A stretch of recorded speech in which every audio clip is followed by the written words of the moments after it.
Hello मित्रों, स्वागत है आप सभी का। और आज हम शुरू करने जा रहे हैं राजनीति विज्ञान के एक और नए और बहुत ही इम्पोर्टेंट यूनिट्स की पढ़ाई। यह वीडियो है सेमेस्टर 1 की मुख्य पुस्तक राजनीति विज्ञान के मूल आधार से।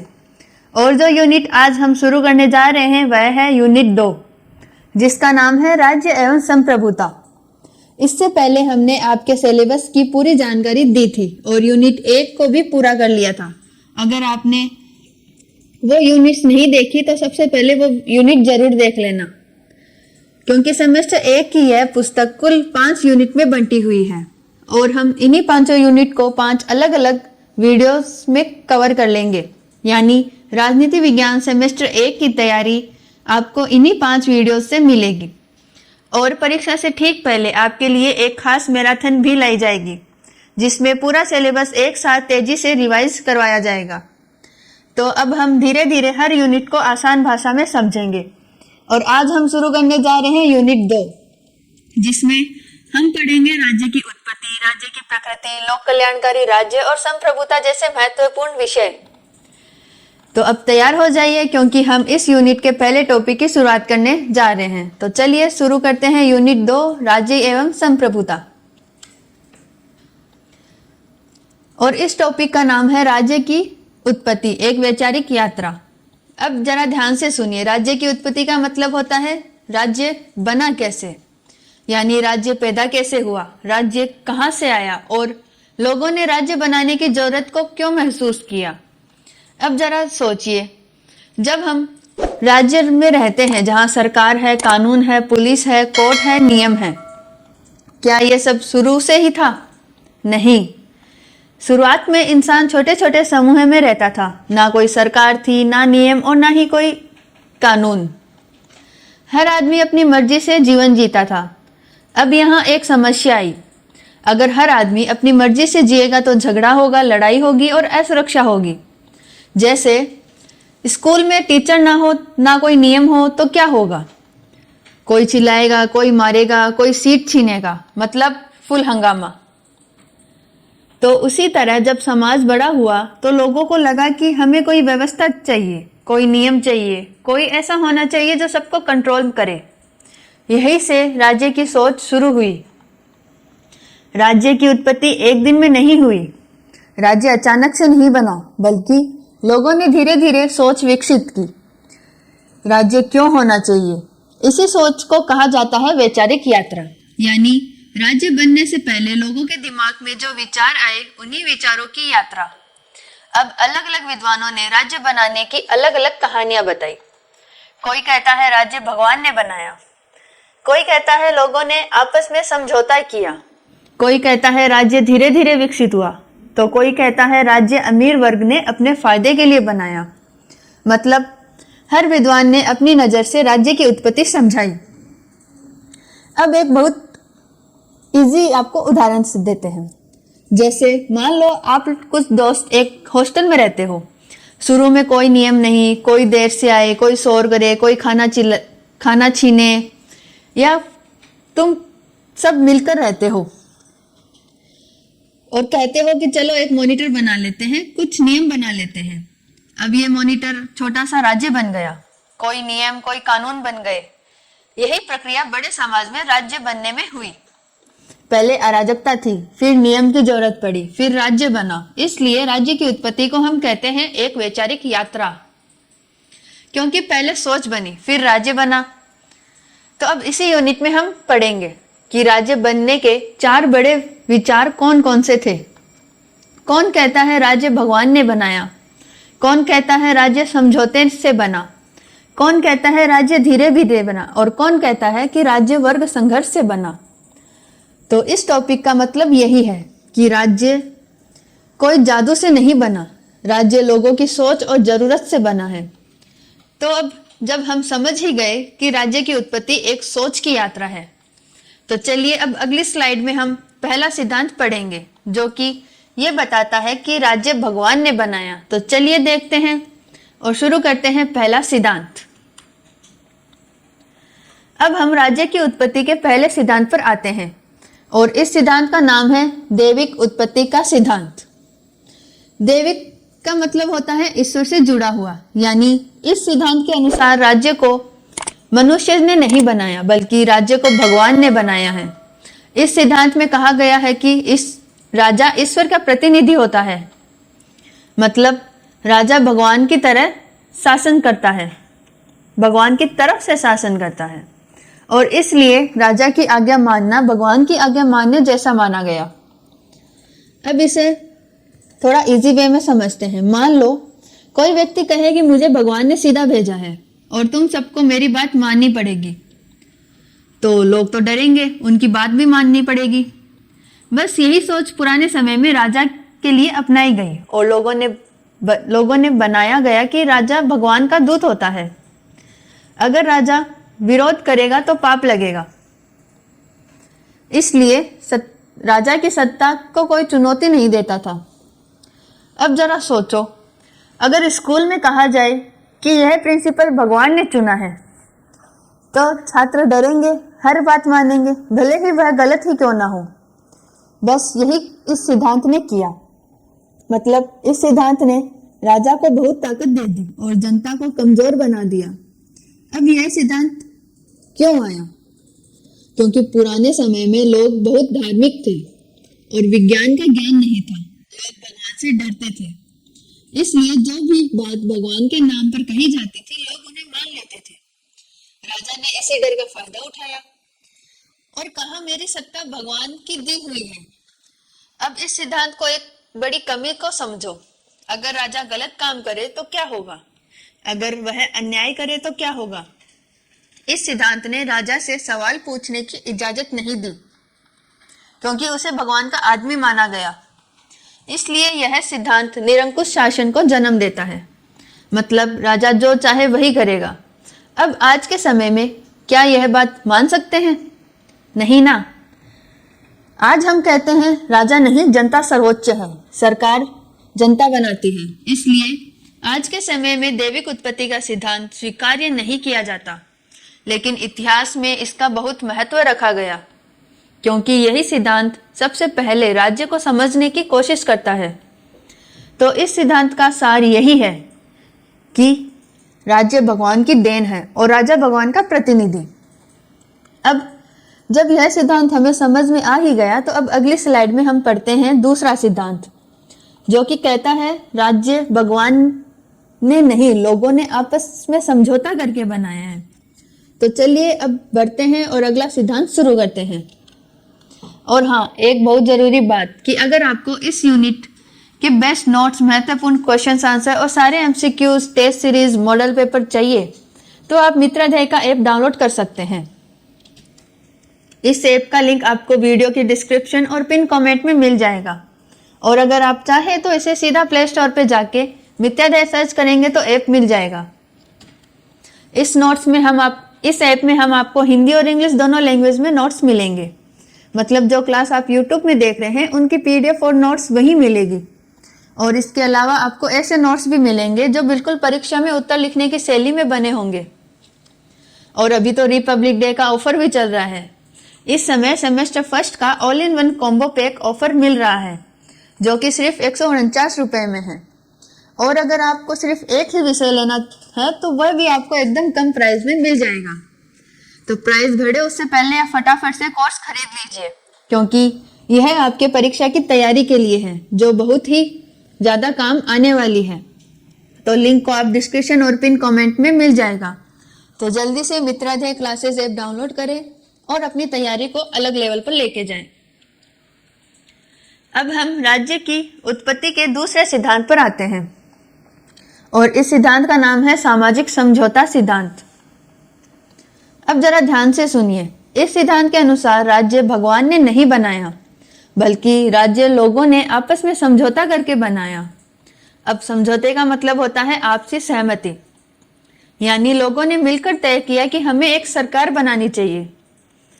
अब जरा शुरुआत की स्थिति को समझते हैं।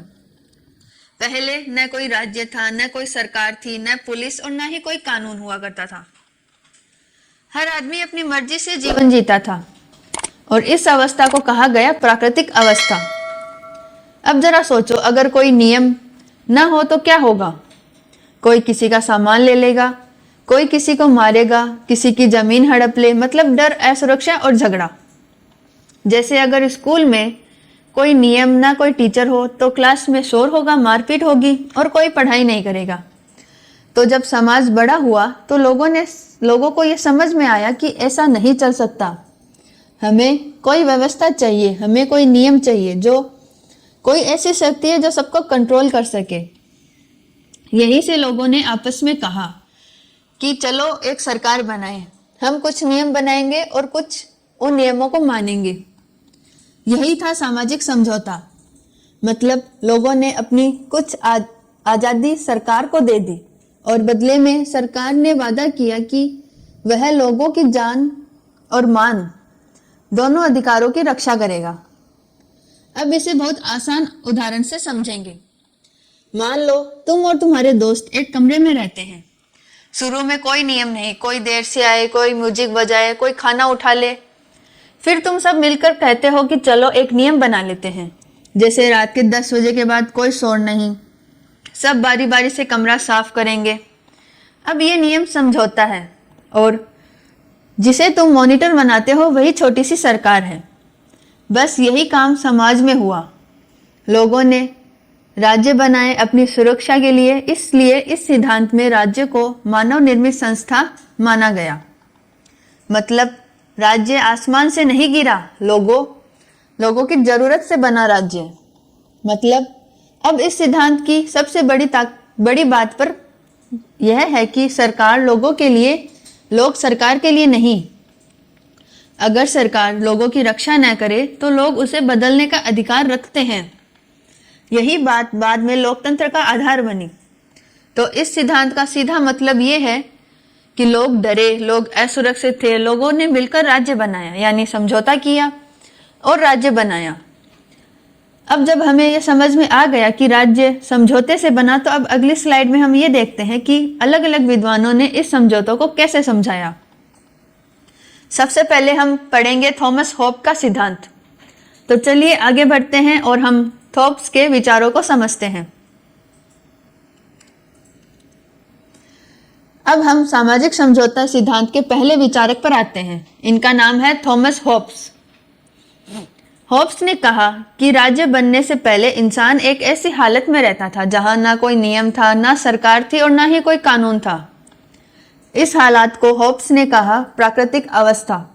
और होब्स के अनुसार यह अवस्था बहुत ही खराब थी, क्योंकि हर आदमी अपने फायदे के बारे में सोचता था, कोई किसी पर भरोसा नहीं करता था, हर किसी को डर लगता रहता था कि कहीं दूसरा मुझ पर हमला ना कर दे। होब्स ने इस हालत को कहा सबका युद्ध सबके खिलाफ। मतलब हर आदमी दूसरे से लड़ने को तैयार रहता था। अब सोचो, अगर तुम्हारे हॉस्टल में कोई नियम न हो, कोई वार्डन न हो, तो क्या होगा? कोई किसी का चार्जर ले लेगा, कोई किसी को खाना ले जाएगा, कोई किसी को धक्का दे देगा और कोई रोकने वाला भी ना हो, तो वहां शांति रहेगी? नहीं। बस ऐसी ही हालत होब्स ने प्राकृतिक अवस्था बताई। अब होब्स ने कहा लोग इस हालत से बहुत परेशान हो गए, डर, असुरक्षा और हिंसा से सब थक चुके थे। तो लोगों ने आपस में कहा चलो अब अपनी आजादी का कुछ हिस्सा छोड़ देते हैं और एक ताकतवर शासक बनाते हैं जो सबको कंट्रोल करे। अब सब लोगों ने अपनी पूरी शक्ति एक राजा को दे दी और कहा कि अब तू अपनी रक्षा कर, तू हमारी रक्षा करेगा और हम तेरी बात मानेंगे। यही था समझौता। लेकिन ध्यान रखना, इस समझौते में राजा शामिल नहीं था। समझौता लोगों के बीच हुआ था और राजा सीधा सबसे ऊपर बैठ गया। इसलिए होब्स ने कहा राजा की शक्ति पूरी और असीमित होनी चाहिए, क्योंकि अगर राजा ही कमजोर होगा तो फिर वही हालत हो जाएगी, लड़ाई, अराजकता और डर। इसीलिए होब्स ने निरंकुश शासन का समर्थन किया। मतलब राजा जो कहे वही कानून। लोग राजा से सवाल नहीं कर सकते थे, लोग राजा को हटा भी नहीं सकते थे, क्योंकि राजा को हटाओगे तो फिर अराजकता आ जाएगी। अब होब्स का सीधा सा मतलब समझा। डर था इसलिए राज्य बना, शांति चाहिए थी इसलिए लोगों ने निरंकुश राजा को मान लिया। अब इसे एक उदाहरण से समझते हैं।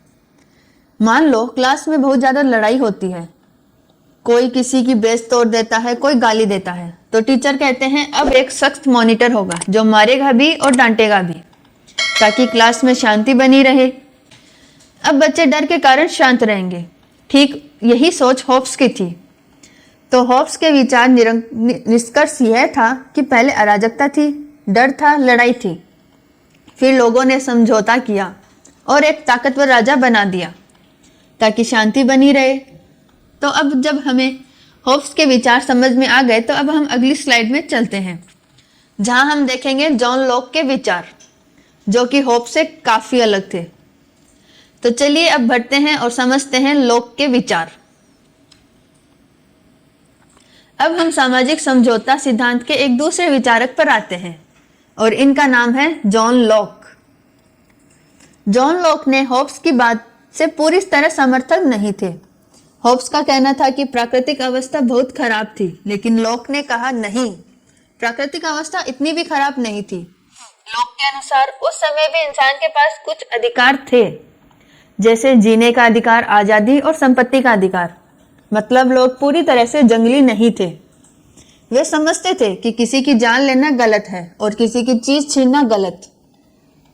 लेकिन एक समस्या थी, कोई ऐसा नहीं था जो इन अधिकारों की रक्षा कर सके। मतलब ना कोई पुलिस, ना कोई कोर्ट और ना सरकार। तो अगर कोई किसी को नुकसान भी करे तो न्याय कौन देगा? यही सोच से लोगों को लगा कि हमें एक ऐसी सरकार चाहिए जो हमारे अधिकारों की रक्षा करे। अब लोगों ने 2 समझौते किए। पहला समझौता आपस में किया कि हम सब मिलकर समाज बनाएंगे, और दूसरा समझौता सरकार से किया कि हम तुम्हें सत्ता देंगे और तुम हमारे अधिकारों की रक्षा करोगे। इसलिए लोक के अनुसार सरकार की शक्ति सीमित होती थी। सरकार मनमानी नहीं कर सकती थी। उसका काम है लोगों के अधिकारों की रक्षा करना। अब एक उदाहरण से समझते हैं। मान लो तुम सब मिलकर एक क्लास बनाते हो और कहते हो कि हम एक क्लास मॉनिटर बनाएंगे जो सबकी बारी बराबर करेगा, कोई किसी को तंग नहीं करेगा। अब अगर वही मॉनिटर सबको पीटना शुरू कर दे तो क्या तुम उसे हटाओगे या नहीं? हटाओगे ना। ठीक यही बात लोक ने कहा। अगर सरकार लोगों के अधिकारों की रक्षा नहीं करती है तो लोगों को ये अधिकार है कि वह सरकार बदल सके। यही बात लोकतंत्र की जड़ बन गई। तो लोक का मतलब यह था कि राज्य डर से नहीं, राज्य अधिकारों की रक्षा के लिए बना है। मतलब सरकार मालिक नहीं, सरकार सेवक है। अब होब्स और लोक में अंतर समझ लो। होब्स कहता है डर से राज्य बना, लेकिन लोक कहता है अधिकार बचाने के लिए राज्य बना।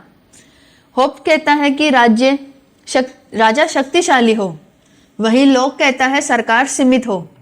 तो लोक के विचार आज की लोकतांत्रिक सरकार से ज्यादा मिलते हैं। अब जब हमें लोक के विचार समझ में आ गए तो अब अपन चलते हैं अगली स्लाइड में, जहां हम तीसरे विचारक से मिलेंगे, जो कि है जॉन जैक्स रूसो। तो अब बढ़ते हैं और देखते हैं रूसो के विचारों को। अब हम सामाजिक समझौते सिद्धांत के तीसरे और सबसे अलग विचारक पर आते हैं, जिनका नाम है जॉन जैक्स रूसो। रूसो ने कहा कि इंसान शुरुआत में बुरा नहीं था, वह सीधा साधा और अच्छा था। प्राकृतिक अवस्था में लोग शांति से रहते थे, ना कि लड़ाई करते थे। लेकिन जैसे ही निजी संपत्ति आई, जैसे यह जमीन मेरी, यह घर मेरा, तभी से लड़ाई शुरू हुई, ईर्ष्या शुरू हुई और असमानता शुरू हुई। अब रूसो ने कहा लोगों ने राज्य इसलिए बनाया ताकि सबको बराबरी मिले और किसी एक को ज्यादा ताकत न मिले। अब रूसो का सबसे बड़ा विचार था सामान्य इच्छा, मतलब सब लोगों को मिलकर एक बनी इच्छा। अब समझ लो, जैसे पूरी क्लास मिलकर तय करे कि अब से कोई गाली नहीं देगा, ना कोई किसी को मारेगा, तो यह पूरी कक्षा की सामूहिक इच्छा हुई ना। यही है सामान्य इच्छा। रूसो ने कहा लोगों ने अपने सारे अधिकार किसी राजा को नहीं दिए, बल्कि समाज को दिए, और समाज की जो इच्छा बनी वही कानून बन गई। इसलिए रूसो ने कहा सत्ता किसी राजा में नहीं, जनता में होती है। जनता ही सच्ची मालिक है। राजा या सरकार तो सिर्फ काम करने वाली संस्था है। अब इसे एक उदाहरण से और समझते हैं।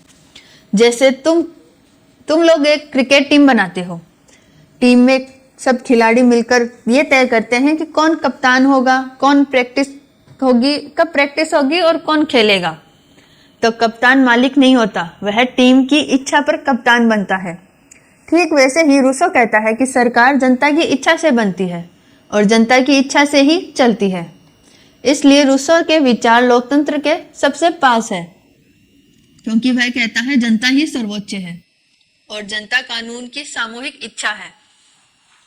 तो रूसो का सीधा सा मतलब यह है कि राज्य समानता के लिए बना, राज्य न्याय के लिए बना और जनता की इच्छा से बना। अब होब्स डर की बात करता है, लोक अधिकारों की बात करता है और रूसो बराबरी की, जनता की और सत्ता की बात करता है। तो अब हम रूसो के विचार को समझ में लेते हैं। समझ में आ गया तो अब अगली स्लाइड में चलते हैं और हम देखेंगे कि राज्य की उत्पत्ति का तीसरा सिद्धांत क्या है, जिसे कहते हैं विकासवादी सिद्धांत। तो चलिए चलते हैं और बढ़ते हैं विकासवादी सिद्धांत की ओर। और कमेंट करते रहना और जरूर बताना कि आपको ये क्लासेस कैसी लगी, तभी बाकी सब्जेक्ट्स के भी आपको क्लासेस मिलेंगे। मित्राध्यय क्लासेस आपके लिए खूब मेहनत कर रहा है, तो वीडियो को लाइक, शेयर और सब्सक्राइब करना कभी मत भूलना। तो अब चलते हैं नेक्स्ट टॉपिक पर। अब हम राज्य की उत्पत्ति के तीसरे सिद्धांत पर आते हैं और इस सिद्धांत का नाम है विकासवादी सिद्धांत। विकासवादी सिद्धांत कहता है कि राज्य एक दिन में नहीं बना, राज्य अचानक से भी नहीं बना, बल्कि राज्य धीरे धीरे विकसित हुआ। जैसे एक बच्चा अचानक से बड़ा नहीं होता, पहले वह छोटा होता है, फिर वह धीरे धीरे बड़ा होता है। ठीक वैसे ही राज्य भी धीरे धीरे बड़ा हुआ। अब शुरुआत कहाँ से हुई? शुरुआत हुई परिवार से। पहले लोग परिवार में रहते थे, पिता घर का मुखिया था, वही फैसला करता था। फिर कई परिवार मिलकर कबीला बने, फिर कई कबीला मिलकर जनजाति बने और धीरे धीरे जनजातियों से राज्य बना। अब सोचो, जब लोग कम थे तो नियम भी कम थे, लेकिन जैसे जैसे लोग बढ़े, लड़ाई बढ़ी, झगड़ा बढ़ा और संपत्ति बढ़ी, तो नियमों की जरूरत बढ़ी और नियम बनाने के लिए राज्य बना। अब इसे एक उदाहरण से समझते हैं। जैसे आप 3-4 दोस्त एक साथ खेलते हो, कोई नियम नहीं, फिर तुम कहते हो चलो एक नियम बनाते हैं कि बारी बारी से सब खेलेंगे। फिर टीम बनती है, फिर कप्तान बनते हैं और फिर मैच होता है और अंपायर आता है। यही खेल धीरे धीरे व्यवस्थित हुआ। ठीक वैसे ही समाज भी धीरे धीरे व्यवस्थित हुआ और व्यवस्था राज्य बन गई। विकासवादी सिद्धांत यह नहीं कहता कि राज्य भगवान ने बनाया, यह भी नहीं कहता कि राज्य एक समझौते से बना, बल्कि यह कहता है कि राज्य समय के साथ बना, जरूरत के साथ बना, लोगों की समस्या के साथ बना। अब इस सिद्धांत की सबसे बड़ी बात यह है कि यह राज्य को प्राकृतिक विकास माना। मतलब जैसे समाज बढ़ा वैसे राज्य बना, फिर बाजार बढ़ा वैसे कानून बना, जैसे झगड़े हुए वैसे पुलिस बनी, जैसे लोग बढ़े वैसे सरकार बनी। तो विकासवादी सिद्धांत का सीधा मतलब यह है कि राज्य किसी जादू से नहीं बना, राज्य धीरे धीरे समस्याओं के समाधान से बना। पहले परिवार, फिर कबीला, फिर जनजाति और फिर राज्य। तो अब हमने ये समझ लिया कि राज्य एक दिन में नहीं बल्कि समय के साथ बना। तो अब हम चलते हैं अपनी अगली स्लाइड में, जहां हम पढ़ेंगे राज्य की उत्पत्ति का चौथा सिद्धांत, जिसे कहते हैं मार्क्सवादी सिद्धांत। तो चलिए आगे चलते हैं और देखते हैं मार्क्सवादी सिद्धांत क्या कहता है। अब हम राज्य की उत्पत्ति के चौथे और आखिरी सिद्धांत पर आते हैं और इस सिद्धांत का नाम है मार्क्सवादी सिद्धांत। मार्क्सवादी सिद्धांत कहता है कि राज्य सबके लिए बराबर नहीं बना, राज्य असल में एक खास वर्ग के फायदे के लिए बना। अब समझो, मतलब समाज में सब लोग लगभग बराबर थे, लेकिन जैसे ही निजी संपत्ति आई, मतलब किसी के पास ज्यादा जमीन, ज्यादा धन या ज्यादा साधन आए, तो समाज दो भागों में बट गया, एक अमीर वर्ग, दूसरा गरीब वर्ग। अब अमीर वर्ग चाहता था कि उसकी संपत्ति सुरक्षित रहे, उसकी ताकत बनी रहे, इसलिए उसने राज्य बनाया। अब राज्य ने क्या किया? कानून बनाए, पुलिस बनाई, सेना बनाई, लेकिन इन सब का मुख्य काम था अमीरों की संपत्ति की रक्षा करना। मतलब राज्य निष्पक्ष नहीं रहा, राज्य अमीर का हथियार बन गया। अब इसे बहुत इजी वे में समझते हैं। मान लो क्लास में कुछ बच्चे बहुत ताकतवान हैं और वे नियम बनाते हैं कि उन्हें आगे बैठने को मिले और उन्हें ज्यादा मौके मिले, तो कमजोर बच्चे पीछे बैठ जाएंगे। तो नियम सबके लिए होते हैं, तो फायदा ताकतवर लोगों के लिए ही हुआ। ठीक वैसे ही मार्क्स कहता है कि राज्य सबके नाम पर चलता है, लेकिन काम शासक वर्ग के लिए करता है। अब मार्क्स ने कहा राज्य हमेशा के लिए नहीं रहेगा। जब समाज में अमीर और गरीब का फर्क खत्म होएगा, तब सब बराबर हो जाएंगे, तो राज्य की जरूरतें ही नहीं रहेगी, क्योंकि राज्य तभी बना था जब शोषण था, और जब शोषण ही खत्म तो राज्य भी खत्म। अब मार्क्सवादी सिद्धांत यह नहीं कहता कि राज्य भगवान ने बनाया, या यह भी नहीं कहता कि राज्य समझौते से बना, बल्कि यह कहता है कि राज्य वर्ग संघर्ष से बना। मतलब अमीर और गरीब की लड़ाई से। अमीर ने अपने फायदे के लिए राज्य खड़ा किया।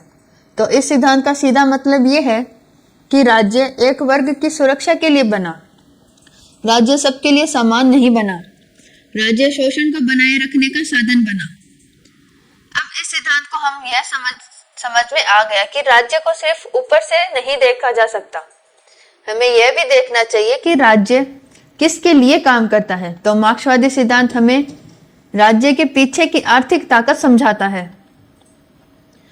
अब यहाँ तक हमने देख लिया कि राज्य की उत्पत्ति के चारों सिद्धांत क्या है: देवीय सिद्धांत, सामाजिक समझौता सिद्धांत, विकासवादी सिद्धांत और मार्क्सवादी सिद्धांत। तो हमने ये सब समझ भी लिया कि राज्य एक ही वजह से नहीं बना, बल्कि अलग अलग सोच से समझाया गया। तो चलिए अब आगे बढ़ते हैं और देखते हैं राज्य की उत्पत्ति के बाद हमने क्या पढ़ेंगे। राज्य की उत्पत्ति यानी राज्य असल में है क्या। राज्य की उत्पत्ति और राज्य का सावयव सिद्धांत। अब ध्यान से सुनिए। राज्य की प्रकृति का मतलब होता है राज्य असल में है क्या।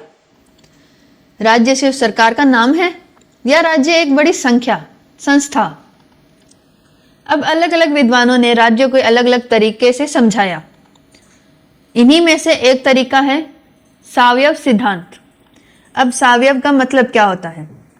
मतलब जीवित शरीर जैसा, यानी इस सिद्धांत में राज्य को एक जीवित शरीर जैसा माना।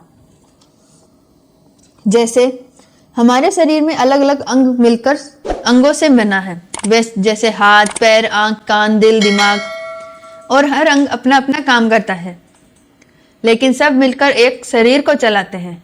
ठीक उसी प्रकार राज्य भी अलग अलग हिस्सों में मिलकर बना होता है, जैसे सरकार, कानून, न्यायालय, पुलिस या प्रशासन।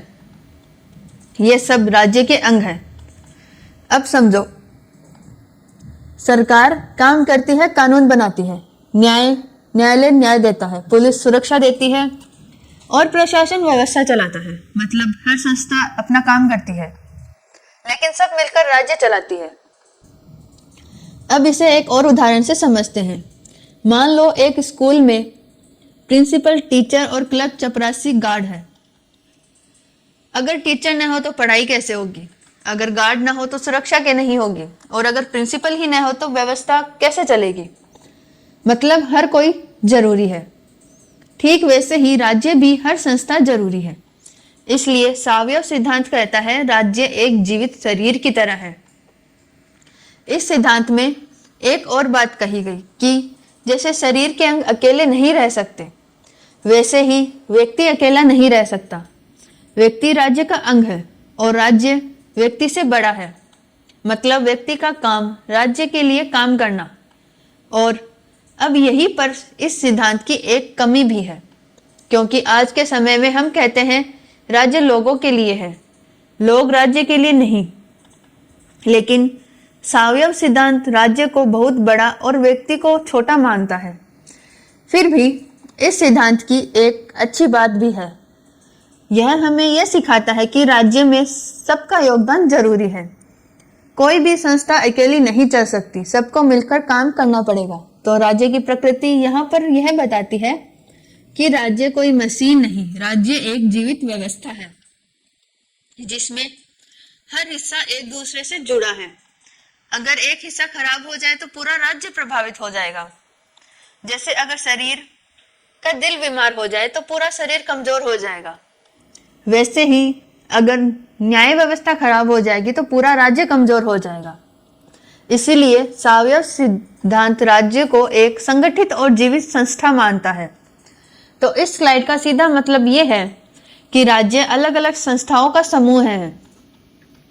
अगर ये संस्थाएं मिलकर राज्य को चलाती है, राज्य की प्रकृति सहयोग पर आधारित है और राज्य की शक्ति संगठन में। तो अब जब हमें यह समझ में आ गया कि राज्य को जीवित शरीर की तरह क्यों माना गया, तो अगली स्लाइड में चलते हैं और देखते हैं लोक कल्याणकारी राज्य की अवधारणा। यानी राज्य का काम सिर्फ शासन करना नहीं बल्कि लोगों का कल्याण करना भी है। तो अब चलते हैं और देखते हैं लोक कल्याणकारी राज्य की शुरू करते हैं।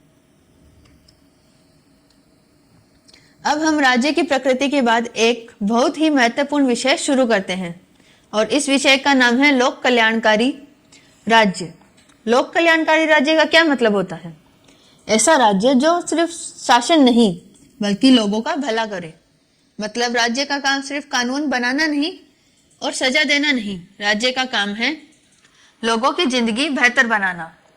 अब जरा सोचो, अगर राज्य सिर्फ यह कहे कि मैं पुलिस दूंगा, मैं कोर्ट दूंगा, मैं जेल दूंगा, लेकिन रोटी न दे, दवा न दे और पढ़ाई न दे, तो क्या लोग खुश रहेंगे?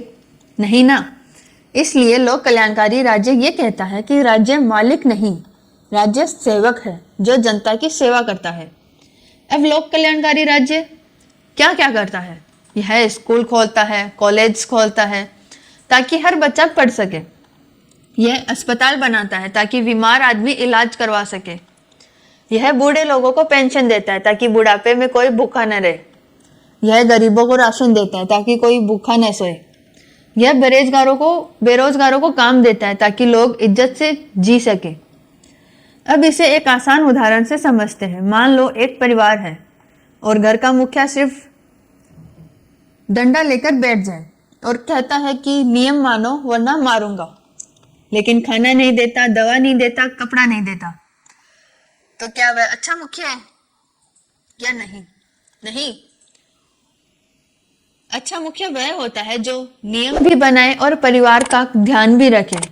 ठीक वैसे ही लोक कल्याणकारी राज्य अच्छे मुखिया जैसा होता है जो कानून भी बनाता है और जनता का ख्याल भी रखता है। अब पुराने समय में राज्य का काम सिर्फ सुरक्षा करना नहीं था, बल्कि आज के समय में राज्य का काम है सुरक्षा भी और कल्याण भी। इसलिए आज के राज्य को कहा जाता है लोक कल्याणकारी राज्य। अब भारत का उदाहरण ही ले लो। भारत का संविधान कहता है राज्य का काम है गरीबी हटाओ, बीमारी कम करो, अशिक्षा मिटाओ और समानता लाओ। यानी भारत भी लोक कल्याणकारी राज्य बनाना चाहता है। अब इस विषय का सीधा सा मतलब ये है कि राज्य सिर्फ राज करने के लिए नहीं बना, राज्य लोगों की जिंदगी सुधारने के लिए बना है।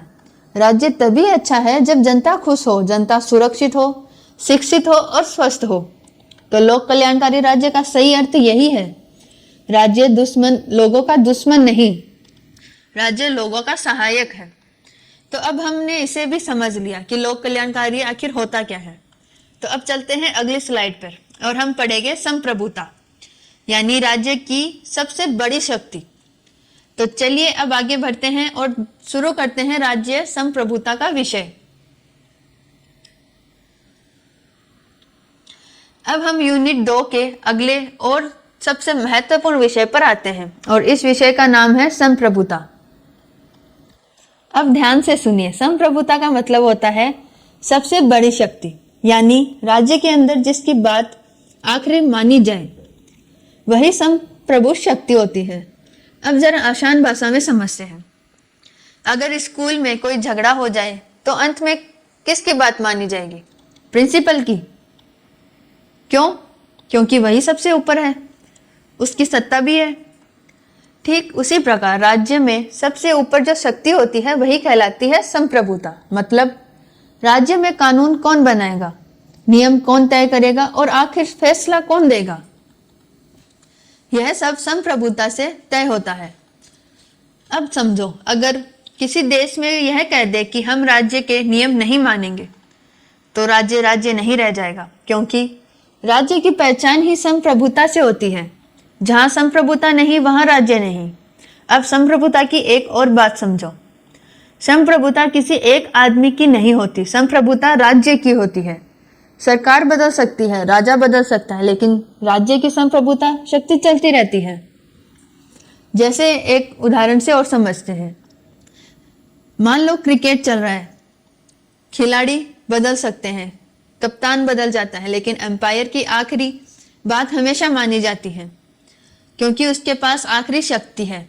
ठीक वैसे ही राज्य में सरकार बदल जाती है, लेकिन संप्रभुता राज्य के पास ही रह जाती है। अब संप्रभुता का एक मतलब यह भी है कि राज्य अपने देश में सबसे बड़ा है और बाहर के देश उस पर हुक्म नहीं चला सकते। मतलब हमारे देश अपने फैसला खुद करता है, कोई दूसरा देश हमारे लिए कानून नहीं बनाता। इसी को कहते हैं बाहरी संप्रभुता। और देश के अंदर कानून चलना भी संप्रभुता का हिस्सा है, जिसे कहते हैं आंतरिक संप्रभुता। तो संप्रभुता हमें यह बताती है कि राज्य कितना ताकतवर है और राज्य किसके अधीन है या किसके अधीन नहीं। इसलिए संप्रभुता राज्य की आत्मा मानी जाती है। अब जब हमें संप्रभुता का समझ में आ ही गया, तो अब चलते हैं अगली स्लाइड में और देखते हैं कि क्या है, यह शक्ति एक ही जगह पर होती है या कई जगहों पर बंटी होती है। यानी हम पढ़ेंगे एकत्ववादी सिद्धांत या बहुलवादी सिद्धांत। तो चलिए चलते हैं और देखते हैं संप्रभुता के सिद्धांत को। अब हम संप्रभुता के दो महत्वपूर्ण सिद्धांतों पर आते हैं। पहला है एकत्व सिद्धांत और दूसरा है बहुलवादी सिद्धांत। सबसे पहले समझते हैं एकत्ववादी सिद्धांत का। एकत्व का मतलब होता है एक ही जगह। इस सिद्धांत के अनुसार संप्रभुता एक ही स्थान पर होती है। मतलब राज्य में सारी बड़ी शक्तियां एक ही संस्था या एक ही सत्ता के पास होती है, जैसे कानून बनाना, नियम तय करना और आखिरी फैसला लेना। यह सब एक ही जगह होता है। इसे एक आसान उदाहरण से समझते हैं। मान लो स्कूल में सारे फैसले सिर्फ प्रिंसिपल ही ले, टीचर भी कुछ न तय करे, स्टूडेंट भी कुछ न कहे, तो प्रिंसिपल बोले वही अंतिम बात। तो यह हुआ एकत्व व्यवस्था। इसी तरह एकत्व सिद्धांत कहता है राज्य में सत्ता बंटी नहीं होती, सारी शक्ति एक ही केंद्र पर होती है। इसलिए यह सिद्धांत मजबूत सरकार की बात करता है, लेकिन इसमें एक खतरे की बात भी है। अगर सारी शक्ति एक ही जगह हो तो गलत फैसले होने पर कोई रोकने वाला नहीं होता। इसलिए इस सिद्धांत निरंकुशता की एक तरफ ले जाता है। अब आते हैं दूसरे सिद्धांत पर, जो कि है बहुलवादी सिद्धांत। बहुल का मतलब होता है अनेक। इस सिद्धांत के अनुसार संप्रभुता सिर्फ राज्य के पास नहीं, बल्कि समाज में कई संस्थाओं में बंटी होती है, जैसे परिवार, धार्मिक संस्थाएं, विद्यालय, संघ और सरकार। सबकी अपनी अपनी भूमिकाएं होती हैं। मान लो एक स्कूल है, प्रिंसिपल है, टीचर्स है, स्टूडेंट काउंसलिंग है और मैनेजमेंट है। सब मिलकर फैसले लेते हैं। कोई अकेला सब कुछ तय नहीं करता, तो वह हुआ बहुलवादी तरीका। इसी तरह बहुलवादी सिद्धांत कहता है राज्य सबसे ऊपर जरूर है, लेकिन अकेला मालिक नहीं। समाज की दूसरी संस्थाएं भी महत्वपूर्ण हैं। इस सिद्धांत में सत्ता का केंद्रीकरण होता है, मतलब शक्ति एक जगह जमा न होकर अलग अलग जगहों में बंटी होती है। अब दोनों में अंतर देखते हैं। एकत्व सिद्धांत कहता है सारी शक्ति एक के पास हो, वही बहुल सिद्धांत कहता है शक्ति कई जगह हो। एकत्ववादी सिद्धांत मजबूत सरकार चाहता है, तो वही बहुलवादी सिद्धांत संतुलन चाहता है। एकत्ववादी सिद्धांत में गलत फैसलों का खतरा है, तो वही बहुलवादी सिद्धांत में सभी की भागीदारी। तो इस स्लाइड का सीधा मतलब ये है कि राज्य की शक्ति या तो एक जगह केंद्रित हो सकती है या समाज के अलग अलग संस्थाओं में बंटी हो सकती है। और इसी को कहा जाता है शक्ति का वितरण। अब जब हमें यह भी समझ में आ गया कि सत्ता कैसे बंटी होती है, तो अब अगले स्लाइड में चलते हैं और देखते हैं कि हम संप्रभुता के अलग अलग प्रकारों को। अब हम संप्रभुता के एक और प्रकारों को समझते हैं।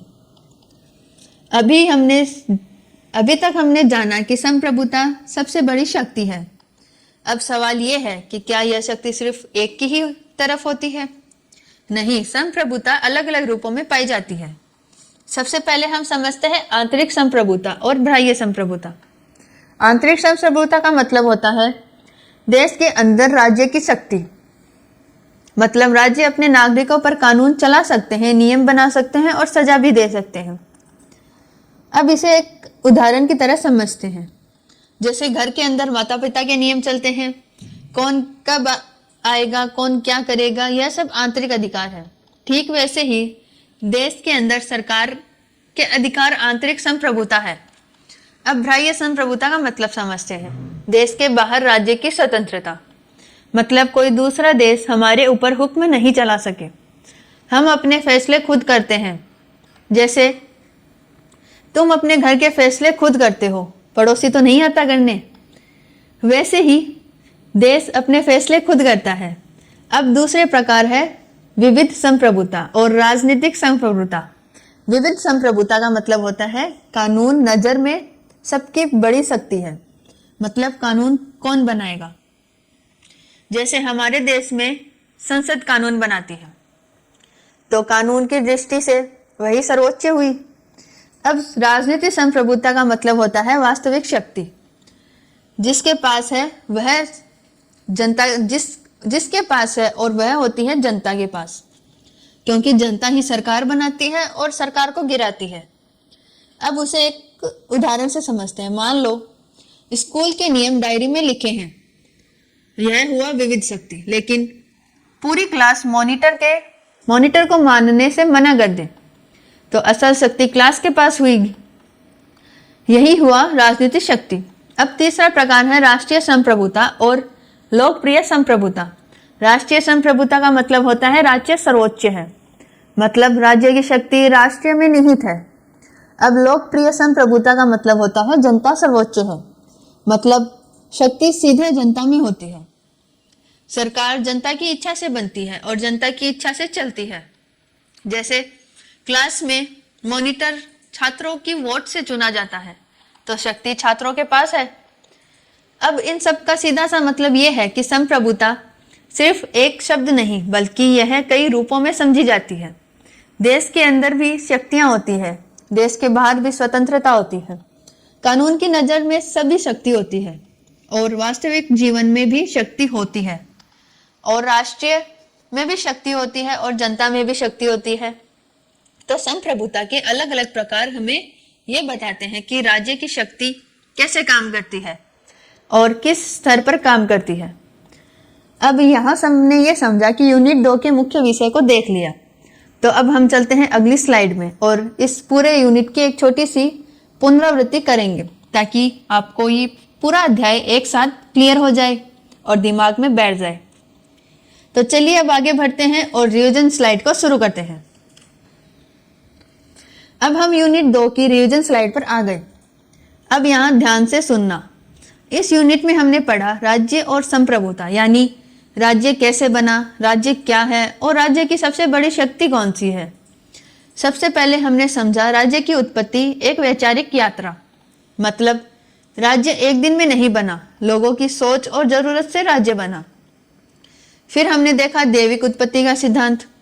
इसमें कहा गया राज्य भगवान ने बनाया, राजा भगवान का प्रतिनिधि है और राजा की बात मानना धर्म मान गए।